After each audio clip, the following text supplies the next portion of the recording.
on this, we're now joined by Mike Huckabee, who served as governor of Arkansas from 1996 to 2007 and won the 2008 Iowa Republican caucus. And he has endorsed Donald Trump for president. Governor, it's been a few weeks since you and I have chatted. Thanks for being back with us. Great to be with you, Markie, and it's going to be an exciting day in Iowa. A cold day, to be sure, but I think it's going to be a terrific launch to this year's presidential elections. Yeah, we'll see what kind of surprises tonight might have in store. You know where I'm going to start, sir. I mean, back in 2008, you famously said it'd be a miracle if you won those caucuses. You said it would be a political story like no one's ever seen come out of Iowa, and then you won.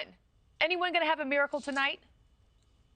I don't know. I mean, the numbers have been pretty consistent. We haven't seen anyone surging forward, not to the degree that we saw in 2008 when I, started really moving forward in November and kept the momentum going and then ended up winning comfortably on caucus night. We haven't seen those numbers move. Donald Trump is still in a very commanding lead. Nikki Haley has advanced some, and in some polls is actually showing number 2. The big story out of Iowa tonight is not who wins. It's who doesn't win.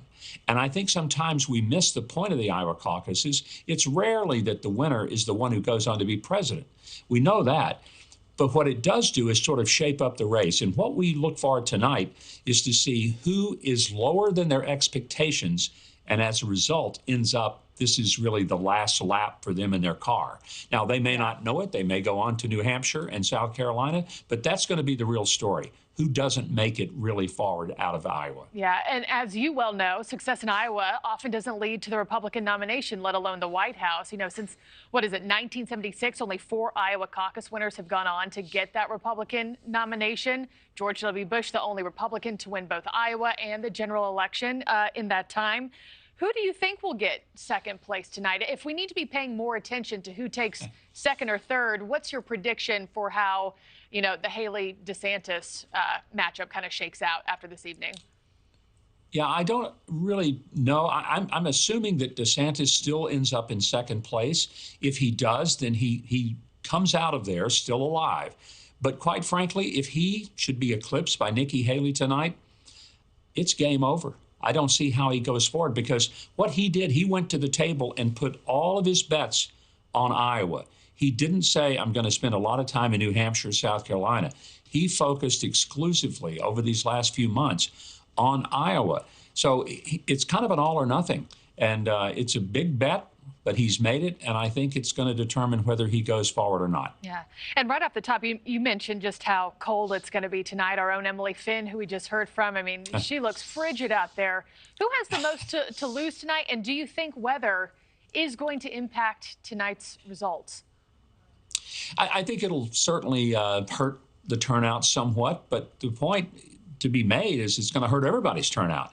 There are going to be some people who support various candidates who just say, I just can't get out in this stuff. And it is going to be very treacherous. But you have people who are fanatically in favor of some of these candidates, and they will go through anything necessary to get to the caucuses and make their voices heard. Yeah. And, back to the trend of, success in Iowa not often leading to the Republican nomination or the White House. Tonight for President Trump, who obviously polls show has the most of the momentum heading into tonight. He's been far ahead of the pack for this entire contest. I mean, what does he need to do to buck that trend, win Iowa tonight, and also the White House in November? I mean, he just needs to keep doing what he's doing. He has, I think, seen his numbers go up and up with all of these attacks on him. The court case is filed. People aren't stupid, and they look at this and say, these are political attempts to try to disable him from even being able to be a candidate. And I think most Americans, even people that don't like Trump, deep down want American voters to make these decisions, not political prosecutors, and in some cases you could call them political persecutors, who use their public offices and taxpayer money to try to go after Donald Trump on a personal level rather than let the voters sort this out. Yeah. Well, we'll see how, tonight shakes out, what the rest of the year has in store. It will sure be interesting in 2024. Former Arkansas Governor Mike Huckabee, as always, we thank you, sir. Thank you for watching. Go to newsnationnow.com to find NewsNation on your television provider. And don't forget to click the red subscribe button below to get more of NewsNation's fact-driven, unbiased coverage.